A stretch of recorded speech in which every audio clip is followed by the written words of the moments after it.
Bien, continuamos la lectura y la predicación de los días domingos en el libro de Romanos. Continuamos en el capítulo 1 y hoy vamos a ver los versículos 18 al 32. Versículos 18 al 32. Romanos capítulo 1. Mientras los hermanos aquí buscan en sus Biblias el pasaje, también aquellos que nos siguen en las redes sociales pueden hacerlo para compartir la lectura de su palabra. Bien, voy a hacerlo en el nombre de nuestro Señor Jesucristo. Dice así: porque la ira de Dios se revela desde el cielo contra toda impiedad e injusticia de los hombres que detienen con injusticia la verdad. Porque lo que de Dios se conoce les es manifiesto, pues Dios se lo manifestó. Porque todas las cosas invisibles de Él, su eterno poder y deidad, se hacen claramente visibles desde la creación del mundo, siendo entendidas por medio de las cosas hechas, de modo que no tienen excusa. Pues habiendo conocido a Dios, no le glorificaron como a Dios ni le dieron gracias, sino que se envanecieron en sus razonamientos, y su necio corazón fue entenebrecido. Profesando ser sabios, se hicieron necios, y cambiaron la gloria del Dios incorruptible en semejanza de imagen de hombre corruptible, de aves, de cuadrúpedos y de reptiles.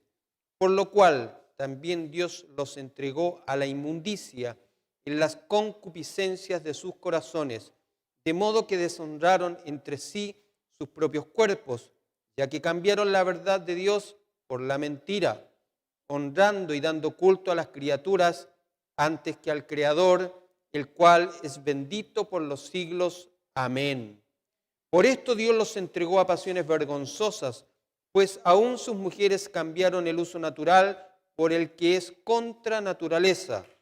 Y de igual modo, también los hombres, dejando el uso natural de la mujer, se encendieron en su lascivia unos con otros, cometiendo hechos vergonzosos, hombres con hombres, y recibiendo en sí mismos la retribución debida a su extravío. Y como ellos no aprobaron tener en cuenta a Dios, Dios los entregó a una mente reprobada para hacer cosas que no convienen, estando atestados de toda injusticia, fornicación, perversidad, avaricia, maldad, llenos de envidia, homicidios, contiendas, engaños y malignidades, murmuradores, detractores, aborrecedores de Dios, injuriosos, soberbios, altivos, inventores de males, desobedientes a los padres, necios, desleales, sin afecto natural, implacables, sin misericordia, quienes, habiendo entendido el juicio de Dios, que los que practican tales cosas son dignos de muerte, no solo las hacen, sino que también se complacen con los que la practican. Al principio, en la lectura que hicimos de la palabra del Señor, lo hicimos en Romanos capítulo 1, versículos 18 al 32. Y el libro de Romanos para muchos es considerado uno de los libros más importantes de la Biblia porque refleja en forma detallada una definición de lo que es el Evangelio de nuestro Señor Jesucristo. Una manera de entenderla y una manera de proclamarla. Y es en eso lo que hemos estado estos últimos domingos. Hoy leímos en el capítulo 1, versículo 18 al 32. Y el mensaje de esta mañana tiene como título el diagnóstico de Dios sobre la humanidad. En términos generales, sobre toda la humanidad, pero para términos de enseñanza, deja en esta ocasión excluido un grupo, una raza que son los judíos, y que durante la tarde se expondrá también acerca de ese tema en particular. Pero justamente podemos tomarlo prácticamente como un diagnóstico de toda la humanidad, la opinión que tiene Dios sobre el hombre. Y es importante entender la opinión que tiene Dios del hombre para poder entender la importancia que tiene el Evangelio. El domingo pasado se nos dio una definición de lo que es el Evangelio. El Evangelio es poder de Dios para salvación. Pero ¿por qué el hombre necesita salvación? Y es aquí donde Pablo empieza justamente a explicar por qué es necesario que el hombre sea salvado, de qué es necesario que el hombre sea salvado y por qué solamente el Evangelio tiene el poder para poder llevar a cabo esa situación. Así que, haciendo un resumen de la predicación del domingo anterior, que estuvo en el capítulo 1, en el versículo 16 y 17, se nos enseñaba, por ejemplo, que cada creyente, cada hijo del Señor, debe sentirse honrado por haber sido alcanzado por el Evangelio de nuestro Señor Jesucristo. Y debe también sentirse honrado de compartirlo con aquellos que no lo conocen. Pablo dijo, no me avergüenzo del Evangelio, porque es poder de Dios. Por otro lado, el Evangelio de Jesucristo es poder de Dios para salvar al hombre de su pecado. Y no existe otro poder que pueda sacar al hombre de esa condición. Todo lo que conocemos de Dios es porque Él, por iniciativa propia, lo ha querido revelar. La mayor revelación de Dios es su palabra. En Él está, en su palabra está contenida la voluntad de Dios y lo que Dios es. Por otro lado, somos salvos solo por fe en Jesucristo. El que cree en Jesucristo es salvo, pero el que no cree ya ha sido condenado porque no ha creído en el unigénito Hijo de Dios. Esto es un acto de gracia, es un acto de misericordia de parte de Dios en favor nuestro y siempre a través del Evangelio. Y justamente cuando Pablo termina esta definición concisa pero profunda de lo que es el Evangelio, ahora nos va a compartir por qué es necesario que el Evangelio haya llegado, esta buena noticia haya llegado a la humanidad. Y para eso vamos a dividir el sermón de hoy día en dos partes. Dijimos de que Dios está haciendo o hace un diagnóstico acerca del estado espiritual y moral del hombre. Y ese diagnóstico no es muy alentador. ¿Por qué? Por un lado vamos a desarrollar que el hombre ignora voluntariamente a Dios. No es que el hombre no pueda conocer a Dios, sino que voluntariamente, en un acto de su voluntad, ha decidido ignorar a Dios. Y en segundo lugar, resultado de esto, el hombre ha caído o está corrompido moral y espiritualmente. De hecho, la palabra del Señor es mucho más radical en esto y dice que está muerto espiritualmente. Por lo tanto, la primera parte nos vamos a centrar desde los versículos 18 al 23 y la segunda parte del versículo 24 al 32. En esto, cuando Pablo empieza a desarrollar lo que es de manera más sistemática, más profunda con el Evangelio, él no parte hablando del amor de Dios. En el común de los creyentes, en lo que se nos enseña, o lo que sabemos, generalmente cuando nosotros compartimos el Evangelio, lo compartimos anunciando e indicando el amor de Dios. Pero si nosotros nos quedamos solamente porque de tal manera Dios amó a este mundo, para que todo aquel que en él cree no se pierda, mas tenga vida eterna, y no seguimos compartiendo los versículos siguientes, lo más probable es que no tengamos idea por qué Dios nos ama, o creamos que Dios nos ama porque somos las mejores personas de este mundo, porque tenemos condiciones que nos hacen que Dios nos ama. Pero Pablo aquí, en este capítulo, anunciando y desarrollando lo que es el Evangelio, parte por la ira de Dios. Hay una buena noticia, pero para que haya una buena noticia es porque también hay una mala noticia. Y Pablo comienza a desarrollar no la buena noticia primero, sino que desarrolla la mala noticia.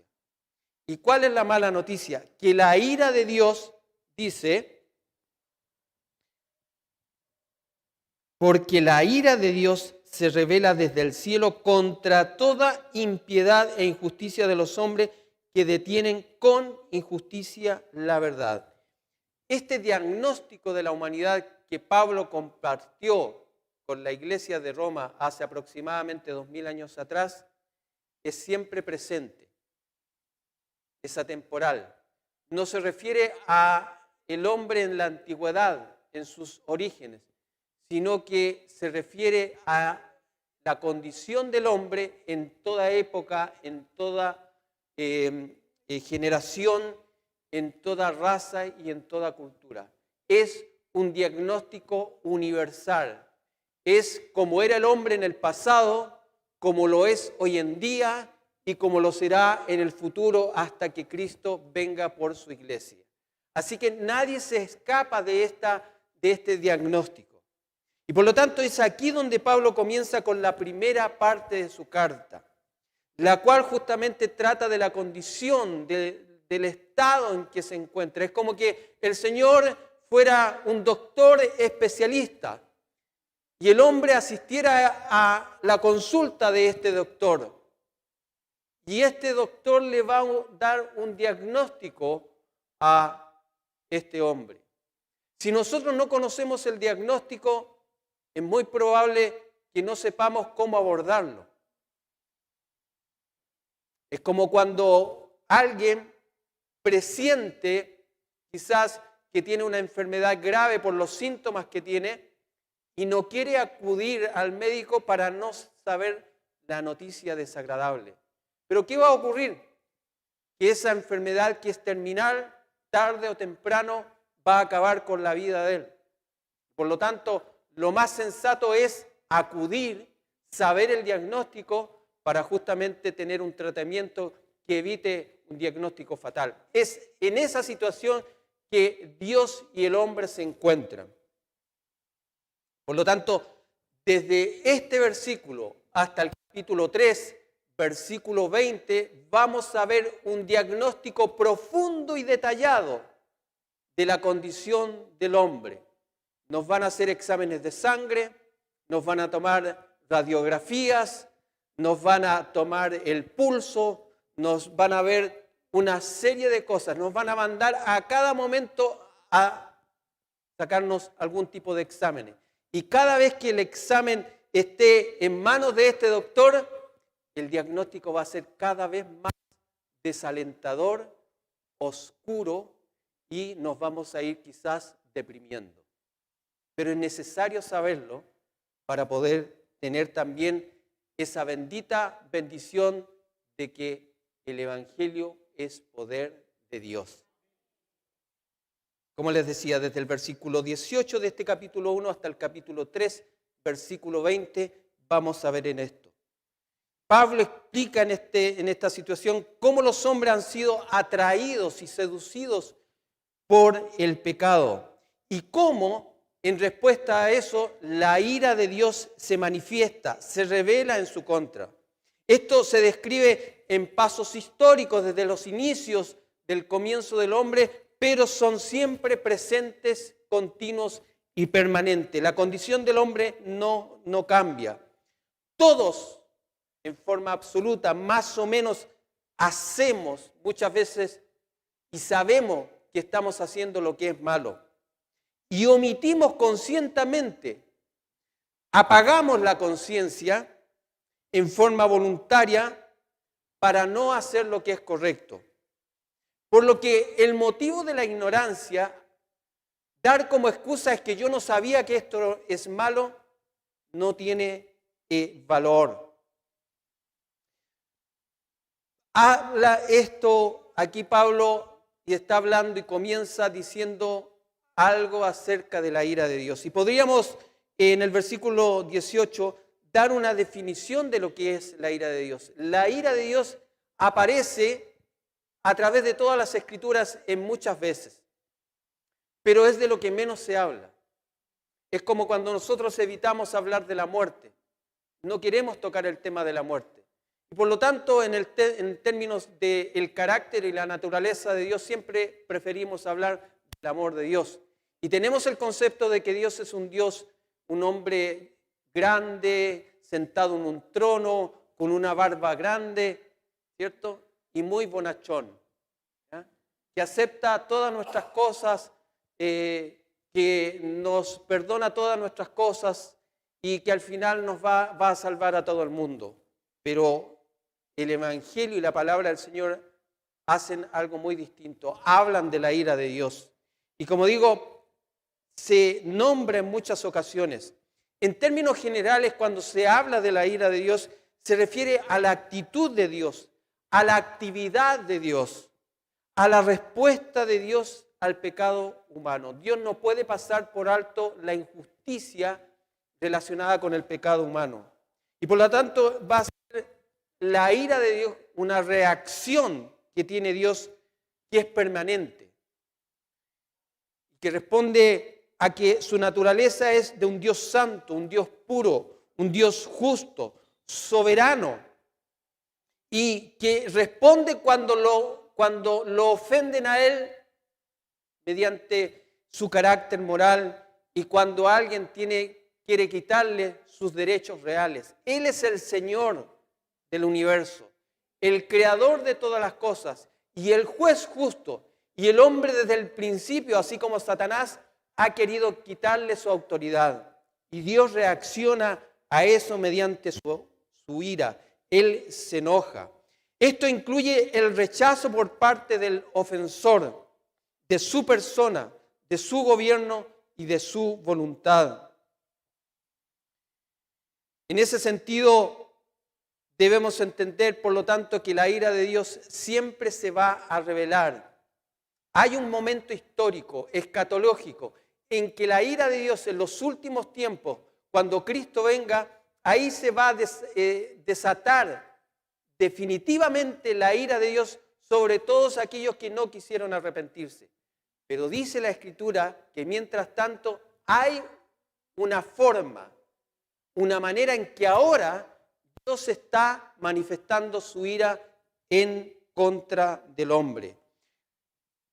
Por lo tanto, cuando se indica que la ira de Dios se revela, se manifiesta, se muestra, se indica que esto es un proceso histórico, pero también que es permanente y continuo. Él muestra siempre su oposición al pecado. Cuando se expresa este pecado en forma de impiedad, en forma de injusticia, o cuando nos oponemos a la verdad. Y alguien pudiera pensar que cuando dice que el hombre se opone a la verdad, significa que deliberadamente y sin ningún ocultamiento declara que se está oponiendo a la verdad. Pero en general todos nos oponemos a la verdad de Dios. Cuando tratamos de excusarnos y decimos, yo actúo de esta manera por esto y por esto y por esto. Es que yo hice esto porque no tenía otra forma. Eso es oponerse a la verdad. No estamos admitiendo que nos hemos equivocado. No estamos admitiendo que hemos cometido pecado, sino que estamos excusándonos ante Dios, ante los hombres, que actuamos de una manera determinada, en contra de la voluntad de Dios, porque las condiciones que hay no nos daban otra oportunidad. Eso es oponerse también a la verdad. En los versículos 18 al 20 se nos dice que el hombre conoció a Dios y conoce a Dios. Y por lo tanto, al conocer a Dios, el hombre se opone a la verdad, a actuar en forma contraria a esa verdad. Es mentira que el hombre busque la verdad. Lo que el hombre dice la Escritura, y yo le creo más a la palabra del Señor que lo que el hombre dice, es que el hombre se opone a la verdad. Dios les ha dado una revelación de su carácter a través de todo lo creado. Dice que lo invisible de Dios se hace patente, se hace manifiesto al hombre a través de todo lo creado. ¿Cómo podemos saber que este Dios invisible existe? A través de nuestros sentidos. Por lo tanto, no es que haya falta de evidencia para creer que Dios existe. Lo que hay, como dice un predicador, es deshonestidad intelectual. Es simplemente, voluntariamente, como dijo también otro científico ateo, que él se niega a creer en Dios. Y como se niega a creer en Dios, no le queda otra opción que aceptar la teoría de la evolución. O sea, no es que no haya evidencia, es simplemente que el hombre desde su corazón se niega voluntariamente ante toda la evidencia que hay a creer en Dios. Si usted entra a una casa hermosa y ve el pasto cortado, unas flores muy bonitas que se notan cuidadas, trabajadas, ordenadas, no necesita que esté presente el jardinero para saber que un jardinero hizo ese trabajo. Basta con que usted vea ese trabajo, esa forma en que el pasto está mantenido, que está cortado, que esas flores están mantenidas, para saber que eso no salió de la nada, de la casualidad, sino que alguien ha trabajado. Bueno, cuando nosotros observamos la creación, cuando nosotros observamos las flores, cuando observamos las montañas, el universo, el sol, la manera armoniosa en que todo esto se desarrolla, la capacidad infinita que hay en nosotros como seres creados, nos damos cuenta que hay un diseñador, que alguien creó todas estas cosas. Y por lo tanto no puede nadie excusarse diciendo, me falta evidencia o necesito ver al que diseñó esto para saber que alguien lo creó. Dice que a través de las cosas creadas, de lo que Dios ha hecho, podemos darnos cuenta que Dios ha creado todas las cosas. Por lo tanto, el hombre no empezó en sus orígenes con ignorancia y gradualmente empezó a adquirir conocimiento. Porque eso es lo que nos dicen, que el hombre era prácticamente, por decirlo de alguna manera, similar a un mono o a una pequeña célula y empezó a evolucionar. Y en la medida que evolucionaba fue adquiriendo conocimiento. No, dice la palabra del Señor que el hombre fue creado a imagen y semejanza de Dios y tenía contacto personal con Dios, tenía una relación con Dios, el conocimiento y la sabiduría estaban en Dios, pero eso se cortó cuando pecó. Por lo tanto, la relación con Dios se cortó. Y esa sabiduría también fue apartada. Por lo tanto, el hombre no ha evolucionado, sino que ha involucionado. De un conocimiento perfecto se ha degradado en su conocimiento. Se ha oscurecido en su conocimiento. Lo que hace el pecado en el hombre es apartarlo y alejarlo de Dios. Y es lo que hemos visto en la historia de la humanidad. Los efectos del pecado sobre la humanidad. Por lo tanto, nadie tiene excusa.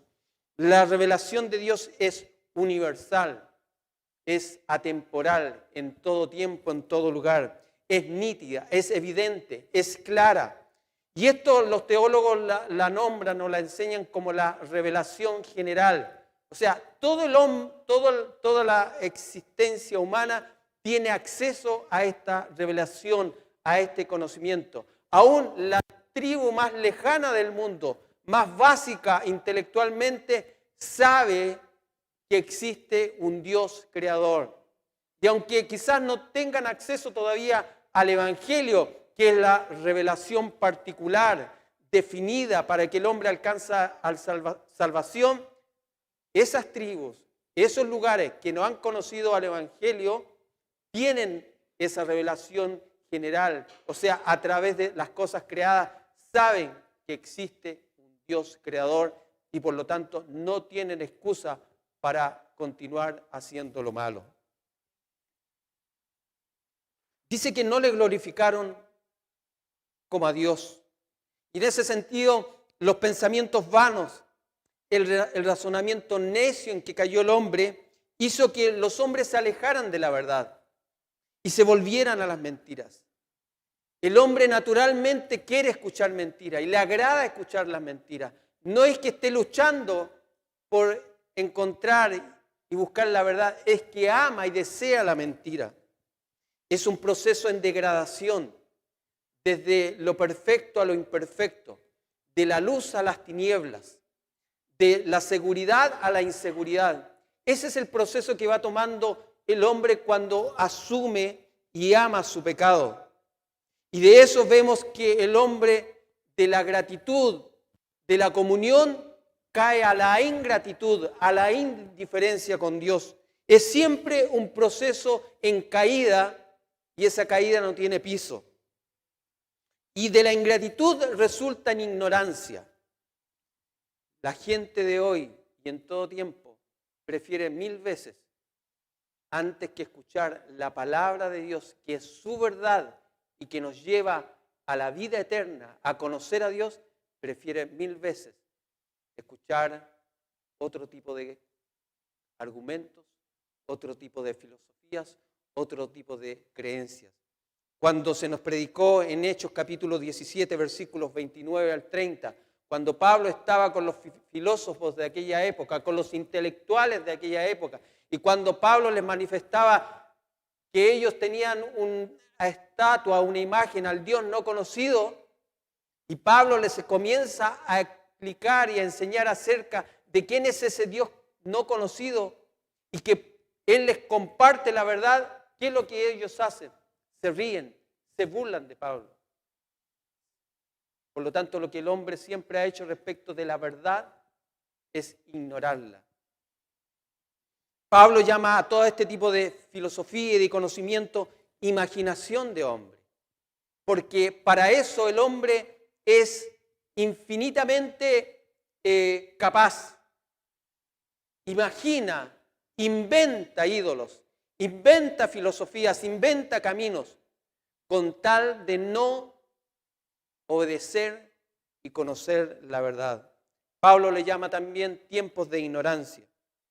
Y el próximo paso, la próxima caída es la idolatría. Una vez que el hombre está en eso y que se niega a reconocer a Dios, dado que el hombre es enfermo en su sentido de que tiene necesidad de adorar a algo, si nosotros nos negamos a adorar a Dios, vamos a terminar irremediablemente adorando otra cosa. En términos de lo que la palabra del Señor nos enseña, no existe el ateo, aquel que no cree en nada. De hecho, cuando la palabra del Señor habla acerca del necio, no se refiere en términos de que el necio sea alguien tonto. El necio se refiere a aquel que se niega a creer ante la evidencia de que Dios existe. Por eso que en el mundo antiguo prácticamente no habían ateos como hoy los conocemos, sino que el mundo era o creían en el Dios único y soberano o eran paganos y creían en una serie de dioses. Era entre esas dos realidades que el hombre se manifestaba. Hoy en día es lo mismo. Si el hombre no quiere creer en Dios, terminará adorándose a sí mismo, adorando al hombre o inventando imágenes para adorar. Y aunque no nos inclinemos a algún tipo de imágenes, somos idólatras porque significa que nuestro corazón siempre quiere descansar, tener confianza en algo que le dé seguridad. Para algunos será su conocimiento, para algunos será su posición económica, para otros distintas cosas. Pero si no nos inclinamos ante Dios, si no reconocemos a Dios, estamos siendo idólatras. Y ese es el paso cuando negamos al Dios creador. Hasta aquí, en esta primera parte, hemos visto cómo Dios ha revelado su existencia a través de todo lo creado, a través de la naturaleza. Y por lo tanto nadie puede excusarse y decir, yo no tengo evidencia para entender y para saber que existe un Dios creador. Hay evidencia. Por lo tanto nadie está llamado a excusarse. También nos señala en estos primeros versículos que el hombre ha conocido y que puede conocer a través de la exploración y a través de la reflexión de los elementos que hay un Dios creador. Hay una idea equivocada que los cristianos no tenemos que tener acceso al conocimiento, a la ciencia, porque en la medida que tenemos acceso al conocimiento y a la ciencia nos volvemos no creyentes, pero es todo lo contrario. Salomón nos enseña que a través de la exploración de la naturaleza, de la exploración de las capacidades humanas, lo único que debiera naturalmente hacer el hombre es a glorificar a Dios. Y cuando nosotros, si quisiéramos estudiar la ciencia, lo que debiera hacer naturalmente es a glorificar a Dios. De hecho, la mayoría de los científicos en sus inicios eran creyentes. Y a medida que la información iba creciendo, dada la naturaleza y la pecaminosidad del hombre, es que la mayoría de los científicos se volvieron ateos. Pero hoy en día hay muchos científicos creyentes y que nos demuestran que en la medida que el hombre profundiza en su nivel de conocimiento, lo único que hace es levantar las manos, abrir sus bocas y decir, ¿qué Dios tan extraordinario ha hecho todo esto? Y es por eso que el hombre conscientemente, voluntariamente, activamente se ha opuesto a la verdad pese a la evidencia. Y de esta manera, la ira de Dios se manifiesta en contra de esto. Ahora, en este tiempo, dado que la condición o la manifestación o la voluntad del hombre ha sido esto ha tenido graves consecuencias. ¿Y cuáles son estas consecuencias de caminar por este camino, por esta senda? Es que el hombre se ha corrompido moral y espiritualmente. Y que Dios va a manifestar y manifiesta su ira. Y la manifiesta de una manera particular. Dios está ahora manifestando su ira sobre la humanidad. Pero quizás nos resulte sorprendente en la manera que Dios manifiesta su ira. Porque nosotros asociamos la ira de Dios simplemente a castigos. Entonces decimos, cuando viene un terremoto, cuando viene un maremoto, que la ira de Dios está castigando a la humanidad. Pero en general la ira de Dios no se manifiesta en este tiempo de esa manera. Y el apóstol Pablo lo describe. La ira de Dios resulta en juicio sobre el hombre, tanto sobre las acciones pecaminosas como sobre sus consecuencias. Aquí en el relato bíblico 3 veces se nos indica que Dios los entregó. En el versículo 24 dice que producto de esto, de la ira y del juicio de Dios, Dios los entregó a la inmundicia. Versículo 26, Dios los entregó a pasiones viles. Versículo 28, Dios los entregó a una mente reprobada. En otras palabras, la ira de Dios se manifestó sobre la totalidad de la personalidad del hombre. El rechazo de la verdad y el desprecio permanente del hombre a la paciencia y a la misericordia de Dios permiten también el despliegue de la ira de Dios, dejando que todos los pecadores, y aquí es lo importante, cómo se expresa la ira de Dios en el hombre, dejando que los pecadores no arrepentidos sean arrastrados por sus propios deseos que están en su corazón, deseos pecaminosos, sin que Dios se oponga. Es decir, si yo quiero continuar en la mentira, si yo amo la mentira, el castigo de Dios, la ira de Dios será que yo continúe en esa mentira. Que yo cada día más ame esa mentira. Porque la misericordia de Dios, por otro lado, será que Dios me pondrá un límite. Pero Dios ha dicho, ya tú quieres seguir tu propio camino? Te voy a dejar. Mi juicio será complacerte en lo que tú deseas. Por lo tanto, nosotros, ¿cómo nos damos cuenta que la ira de Dios se está manifestando en el mundo? Es viendo cómo las personas hacen lo que su corazón desea, anhela ardientemente. Los deja que continúen libremente en esa dirección. En la medida que el hombre rechaza a Dios, rechaza su verdad, automáticamente queda preso y sin control de sus deseos, de sus pasiones inmorales que van en contra del carácter y de la naturaleza de Dios. Versículo 25, cambiaron la verdad por la mentira, adorando a la criatura, y esto resultó en toda clase de perversiones. De ahí la idolatría lleva a la inmoralidad sexual.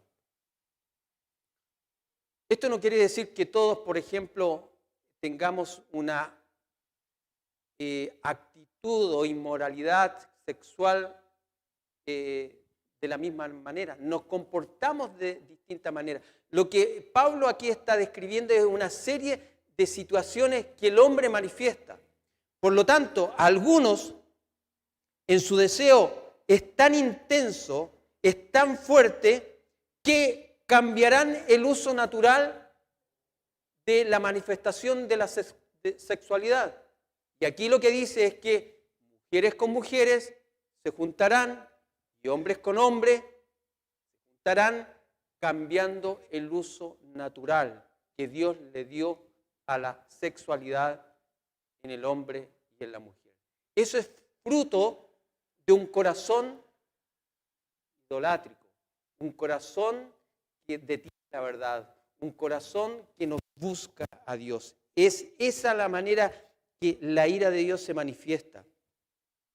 Los hombres se volvieron sodomitas, pervirtiendo totalmente sus funciones naturales, apartándose de la relación matrimonial ordenada por Dios. Se encendieron en sus deseos los unos hacia los otros, emprendiendo la práctica de la homosexualidad. Pero su pecado tuvo efectos destructivos sobre sus cuerpos y almas. Y ahí cuando muchas veces vemos, quizás no siempre, pero algunos síntomas, algunos efectos, algún tipo de enfermedad, algún sentimiento de culpa. Y lo que hace el hombre es anular ese sentimiento de culpa. O la consejería es que trata de anular ese sentimiento de culpa. Pero ese sentimiento de culpa está ahí justamente porque estamos yendo en contra de lo que Dios ha establecido. Pero ¿qué es lo que hace el hombre al detener la verdad? Elimina ese sentimiento de culpa. Y esto muchas veces, ¿qué es lo que provoca? Deformación, cambios en la personalidad. Y por eso que hoy día vemos justamente tanta problemática. No es que haya más libertad para que el hombre exprese su ideal como ser humano. Simplemente esto es expresión de lo que la palabra del Señor nos enseña. Un poco de barro, dice, ¿cierto? Ensucia todo nuestro cuerpo. El pecado no es que nos actúe de alguna manera como algo grande que controla todo nuestro cuerpo. Es simplemente poner un vaso. Yo pongo el ejemplo de un vaso con agua pura, agua destilada, y simplemente caiga una tinta, una gota de tinta. Bastará para que toda esa agua se contamine. No es necesario echarle el recipiente lleno de tinta para que esa agua se contamine. Basta con una pequeña gota y esa agua no se puede tomar, ya ha sido contaminada. No es que esa tinta haya llegado a algún lugar del agua, contaminó todo el agua. Y es así el pecado. El pecado en algunos puede que sea más evidente, en otros en otros menos. Pero esa tinta de pecado ha contaminado nuestra mente, nuestros pensamientos, nuestro corazón y nuestros miembros. Todas nuestras acciones están contaminadas por ese pecado. Por lo tanto, el efecto del pecado tuvo y tiene efectos destructivos. Entonces, para resumir, ¿cómo sabemos que Dios está enojado con el hombre? ¿Cómo sabemos que la ira de Dios se manifiesta en este tiempo hacia el hombre? ¿De qué manera nos damos cuenta de que el juicio de Dios está sobre la humanidad? Porque Dios los entregó. O sea, Dios los abandonó. Dios los dejó. ¿Se acuerdan de cuando Faraón estaba en contra del pueblo del Señor? Dice que Dios endureció el corazón. No significa que Dios le colocó un corazón rebelde, simplemente que lo dejó, que se manifestara la voluntad de Faraón, y lo dejó. ¿Y cuál fue la voluntad de Faraón? Destruir al pueblo de Dios. Es eso cuando se habla de entregar. Dios nos deja, nos abandona, para que actuemos de acuerdo a nuestros deseos. Y esa es la manifestación de la ira de Dios. Hoy en día la humanidad actúa justamente como se describe en estos versículos. Ya lo hemos leído. Por darle algunos, porque no son muchos, no vamos a definirlo. Pero mire, estando atestados de toda injusticia, Dios los entregó a una mente reprobada. Y esto se transforma en fornicación, perversidad, avaricia, maldad, llenos de envidia, homicidios, contiendas, engaños y malignidades, murmuradores, detractores, aborrecedores de Dios, injuriosos, soberbios, altivos, inventores de males. Inventores de males. Esta es la revelación de la ira de Dios. La gente sabemos que el pecado será juzgado.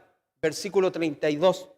Quienes, habiendo entendido el juicio de Dios, que los que practican tales cosas son dignos de muerte, sabemos que estamos haciendo lo malo. Sabemos que estamos haciendo lo incorrecto. No solamente lo hacemos, sino que nos complacemos si otros lo practican.